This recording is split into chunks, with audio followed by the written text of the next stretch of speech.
शुभं करोति। आवडला मला तुमचा कॅफे. विकत घेताय का साहेब? अरे नाही, जोक सपाट, पण खरंच छान कल्पना आहे. म्हणजे कॅरम, चेस, बुक्स, वा. नाही, आणि एवढंच नाही, इथे साहेब तुम्ही पैज लावण्याचा खेळही खेळू शकता. काय?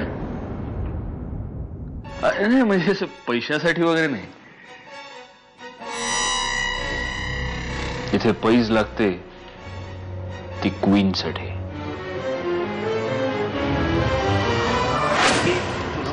सोडलं ना ते साहेब, आकाश प्लीज. साहेब, मित्र माझा. आकाश प्लीज प्लीज, मी तुला रिक्वेस्ट करतो, तू जा आता इकडनं प्लीज. सणकीच दिसतोय तुमचा मित्र. नाही, तसा सणकी तो सुरुवातीपासूनच होता, पण यापूर्वी कधी असं हातापायवर नव्हता आला. पण हे आता वाढत चाललंय. मला काळजी वाटते त्याची. बघा, मी अजूनही सांगतोय, तुम्ही म्हणत असाल तर मी त्याला आत टाकतो. अहो, त्याने जीवे मारण्याची धमकी दिली आहे तुम्हाला. नाही साहेब, अहो काय, शेवटी आपण सांभाळून घ्यायला हवं. मित्र पडतो आपला. मूर्खासारख्या त्या इन्स्पेक्टर समोरच आकाशला मारण्याच्या धमक्या देत होतास. आठवतंय तरी काय बोलत होतास तू त्याला? सांगितलं ना तुला, मला नाही कोणाची परवा. आहेच मी असंस्कृत रानटी. तुम्हाला परत दिसला ना तर ठार मारीन मी त्याला. तर ती आकाशकडे जायची ना, त्यालाही एक कारण होतं. तिला आकाशकडे जाण्यात किंवा काम करण्यात इंटरेस्ट नव्हता. तिला फक्त निषादकडे जायचं असायचं. काम तर फक्त निमित्त होतं. प्राची, मी तुला एक गंमत सांगू. निषादचं आणि किमयाचंही भांडण झालंय. पण किमया, तुझ्याशी भांडल्यापासून निषाद खूप अस्वस्थ आहे ग.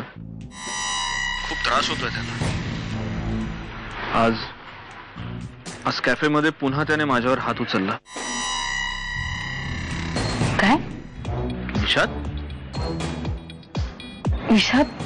निषाद तिथे आलाय? निषाद,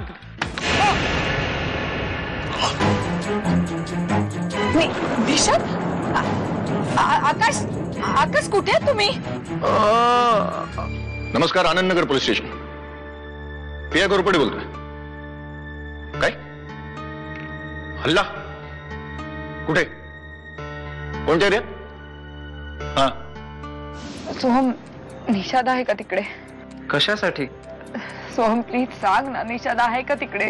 पुन्हा पैज लावायचे का त्याच्यावर? का तो तुला विसरत नाही ना? तुझ्या आठवणीत स्वतःला व्यवस्थित उद्ध्वस्त करतोय की नाही हे जाणून घ्यायला फोन केलायस? सोहम, निषादला शोधायला हवं.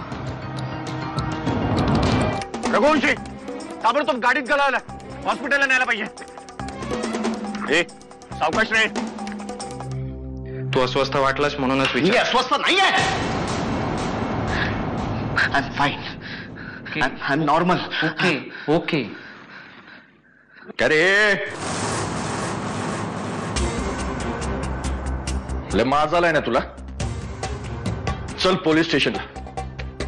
लॉकअप मध्ये सगळा माज उतरवतो तुझा.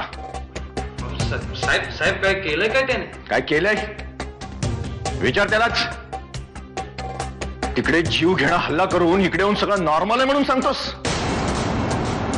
काय वाटेल ते काय बोलताय तुम्ही? कोणावर हल्ला केलाय त्याने? आकाशवर. आम्हाला तो रस्त्यात बेशुद्ध अवस्थेत सापडलाय. पुरावा काय तुमच्याकडे? पुरावा? त्याने माझ्या समोर आकाशवर हात उगारला होता.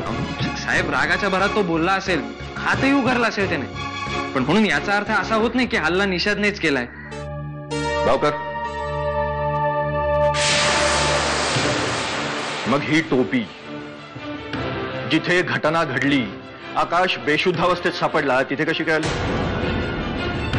उडत आली? ती पाय फुटले तिला, चाली चाली करत आली. हा?